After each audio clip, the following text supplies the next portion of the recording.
Yeah, let's real quick. Let's tier list these aristocrats.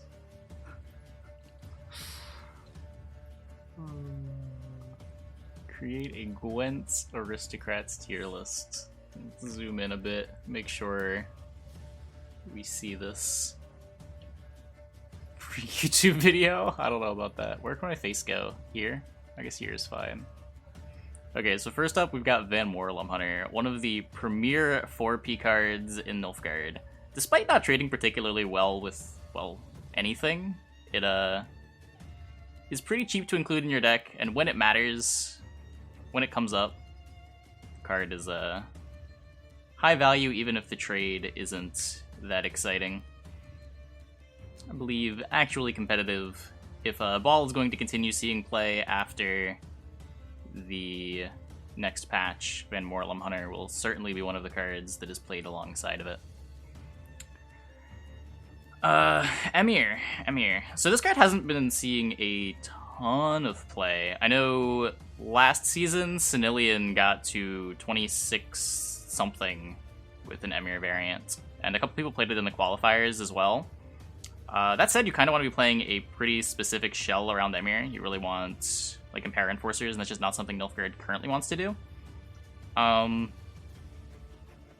It is a gold that will proc your Ball, but it does have a lot of other deck building costs associated with it. Even after the buff, where it's an order instead of an end-of-turn trigger, there are some downsides associated with that change. Like, if you pass the turn, it will not trigger on the turn end of that turn. So currently, when you play Emir and pass on the following turn, you'll get to steal two things, as the turn you play the Emir and then the turn after, the turn that you're passing. Where after the update, you will only be stealing one thing. I think okay but niche is where Emir is now, and probably where he will be after the patch as well. I don't know if the change really changes all that much. Vadier solidly in jokes and memes category. This is the original Elder Bear, before Elder Bears even had 5 power. Very swingy when he works, but kind of mandates that you play Petri's Filter, and yeah. Yeah, not the most exciting card. Joachim still definitely competitive, even though it will not be proccing Ball anymore. Certainly right now it is actually competitive. Probably remains that way into the future as well. Vincent, part of me wants to put this at good, part of me wants to play it at okay but niche. It's another tall removal card in the Yennefer's Invocation Poison faction, which kind of pushes it out. But especially next patch, it will be a gold aristocrat for Ball, which is a big deal. I think okay but niche now, and for next season, it will be just good. Henrietta. There were people that really thought this card was going to be bonkers. I never saw it. I don't even know if I want to put it here. Like, it's kind of alright in Assimilate. If the meta is good for it, if most of the ladder is playing leaders that you want to yoink, like Uprising, then it probably goes up here. But I don't know if the average meta ever looks like that, to where everyone's playing a deck that you want to Anna. It's certainly not jokes and memes. It's not that bad. I guess that's like the definition of this tier, right? Where instead of it being niche around what you're playing, like Emir is, where Emir wants you to play a bunch of spies, a bunch of Impair Enforcers, Anna Henrietta is niche around what your opponents are playing, what the metagame looks like. How many Uprisings are on ladder. Blaze of Glory staying good is going to keep Anna from being competitive. Yeah, like Blaze of Glory, every Syndicate leader is pretty mediocre. I think okay but niche is probably where it belongs. Kahir. Christ. I really want to put it here. I feel like I only ever lose to this card when I'm playing meme decks, and it is really frustrating when I lose to this card playing meme decks. But Kahir's like the ultimate meme killer. If you're not expecting it, and you're not playing a deck with good removal, it's just gonna beat you. The greedier your deck is, like the more corners you're trying to cut to try to get points, the worse Kahir hurts you. I don't know if I can put it all the way in the meme category. People do, like, somewhat seriously play Kahir. I think I'm just gonna put it bad. Bad is probably where Kahir belongs. Shylard. feel like this is another one where it's not like niche in the way that Emir is niche, where you need to play a bunch of spy support, but niche in the sense that if a lot of units with high base power are being played and regularly kept into round 3, Shylard can be really good. Or if like hand buff ST is a popular deck, Shylard gets really good. The numbers on this card aren't that bad. Like, it comes down with 5 power. If your opponent has a 5 in hand, this plays as a 9 for 9, which isn't great, but obviously you're trying to get more than that. Most of the time, this is going to get at least a 9 for 9. If your opponent's got like a Yigrin stuck in their hand, or they tried to hand buff a Skags or whatever. Possibly after the ball change, it just like goes up here, but I think there might be enough other aristocrats that you can get away with. This just goes here. Haven't seen the card since rank 20. Yeah, I mean, it's been a while since his niche was around. But like back when people played Skags ST, it wasn't even that long ago, right? That was September? August? Around then? This card saw a bit of play as a tech card. Vivian. So what is this? 9 for 9. It sets a unit's power equal to its prov cost. This card was funny for a while. Back when there were a bunch of tokens that you could kill with it incidentally. Your opponent played their Arnagod, you Vivian it. Your opponent plays a Savola token, you Vivian it. There's not a whole lot of things you want to use this on your own side of the board right now. Huh. I almost want to put this here again. It's probably just... I guess when you ever playing this over something like Vincent, they sort of fill the same slot, right? It's 10 on Vincent. I guess in that sense, maybe not. You get to play a 10 for 9 on Vincent, but 10 for 9 is just not good. If there's a meta where Nilfgaard, for some reason, needs more tall removal, and they don't want to be playing Ivar, and the things that you want to tall removal are tokens, maybe? But like this on your own unit just is never exciting. I think it's just solidly bad right now. I could see this maybe at like 8 provs. Maybe even 7 provs. Yeah, it just seems expensive for what it does. Van Moralhelm something. Don't you know what this card's called? That probably means that it's down here, right? I know what it does. It damages a unit with a status by 2, or deals 1, and it's range locked. This is like one of the worst of the deal 2 engines, because of the extra setup that it requires. Unlike Nithral, which is just like have dominance. Black Rayla, which is just have it boosted. Have Kogale play a deck that only has ST units and don't queue into Nilfgaard. The only one of those that's even all that good is Pav Kogale. And it has the easiest condition. I think just bad. It's not even... It's worse than these two, but it's not even funny enough to go in memes and jokes. I think it's just bottom of bad. Like, not only is the card bad, but it's not even funny. Can I... Wait, no. Can I make a new... How do I do this? Add a row below. Bad and not funny. Wait, worse. Worse. Trash? Trash. And not funny. There we go. Wait, did I lose a category here? Wait, why did memes and jokes go up here? Here we go. Just need a new... We need a new tier for that. Memes between good and okay. Honestly, you could...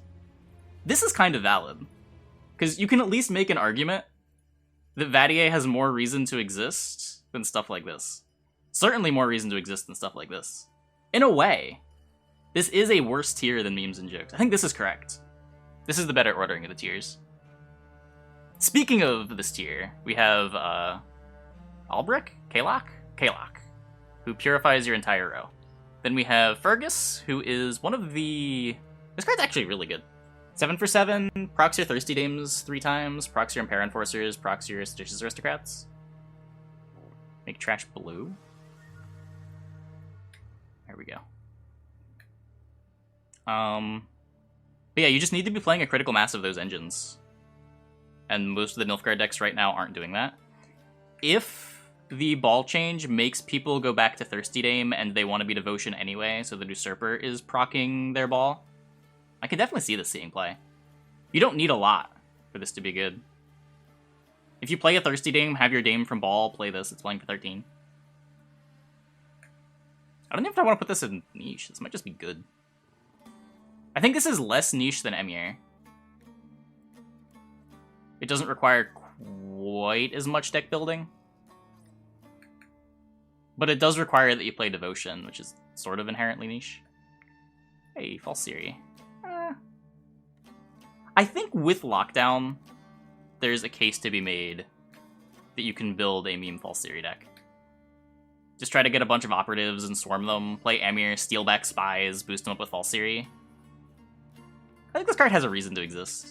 There's some silly stuff that you can try to do. This False Siri do? It boosts every agent you control by 1. It's just another one of the Drake Bondu clones.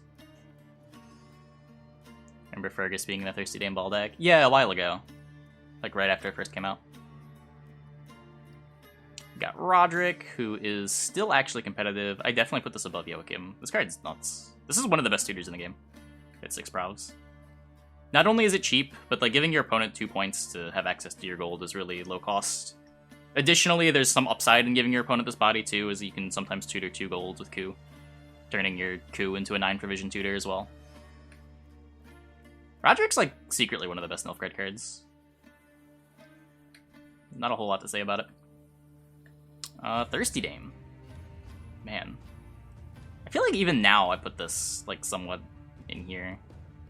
There's just not a whole lot of reason for it when you have coup for Joachim, Roderick, Devotion, Usurper that gives you an Aristocrat. Like, the deck already has so many ways to get Aristocrats that it just doesn't need to play a 5 provision card.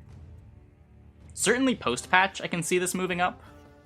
Right now, it's like here. Post-patch, it might even be here. To where if you want to have enough Aristocrats, you might just have to play this. It's not super niche either. Like, this works with every Nilfgaard archetype, right? Boost off poisons, boost off spies, boost off giving things spying, boost off lock. This is like one of the least niche archetype cards that I can imagine.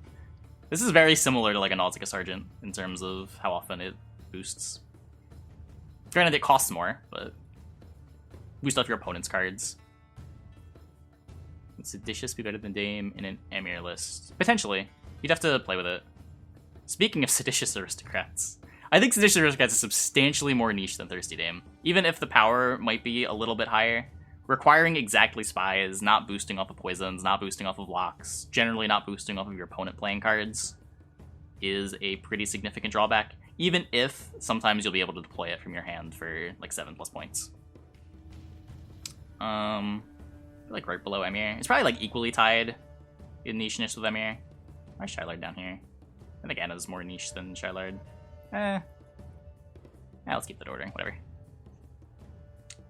But yeah, I think generally if you're going to be playing Emir, you're considering Seditious Aristocrats. If you're playing enough spies for this, you have enough spies for this. I think the Senilian deck was playing... Was it Seditious Aristocrats and Enforcers, or was it Dames and... I actually don't know. I think it was Seditious and Enforcers. But that might not end up being the Nilfgaard deck of choice. Now lastly, we have Usurper Emperor, who is very obviously actually competitive. Yeah, not a whole lot to say about this. His engine tag, it's pretty relevant. You'll regularly see Emir boost up to like 8 to 10 points over the course of a round 3. Just plays for 12 tempo, and in a faction like Nilfgaard that doesn't have great top-end cards for putting points on the run board, it's really just Usurper and Brothans. Unless you're like going tall with Joachim. It is very hard to do better than Usurper. Hard to cut, one of the... well, arguably the reason to go Devotion, aside from just not wanting to play any non-Devotion cards.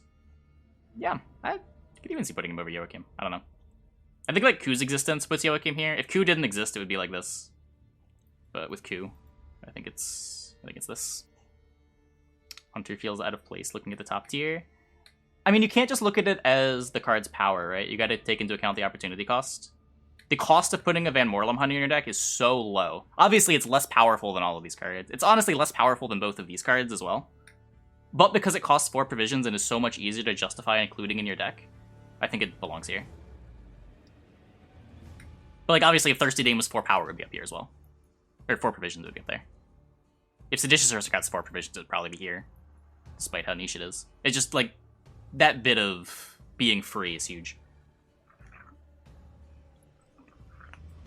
I'm gonna rank every category in the game now. Flexible too. Yeah, like, it's not super good at anything that it does. The bleed is just playing as a 5 for 4, which is bad. The 1 point of armor can block some random damage. The lock doesn't trade well with anything. You're usually going to be locking some 4 power unit. So you're playing a 3 power unit to their 4 power unit that often procced immediately. Like when you lock a Cat Witcher, you're trading up a provision, but your opponent's getting 2 points on you. The 4 point body on the Cat Witcher, and then the 1 ping they dealt the previous turn. But just being another card that answers like these important engines has its value as well. As well as just being a cheap aristocrat. It's easy to throw in your deck to make sure your ball doesn't brick. Certainly frustrating to play against, but this is a bad card. Yeah, it dies to everything. It gets moved, it gets heat waved, it gets locked. It doesn't do anything the turn you play it. It trades even with a bunch of 5 provision cards. Gets rebuked, gets albaed. There's times where it's a blowout, but most of the time, especially if your opponent knows it's in your deck, and I tend to want to value cards not based on their surprise value, here is going to be bad. Cool. That was fun. Back to Gwent.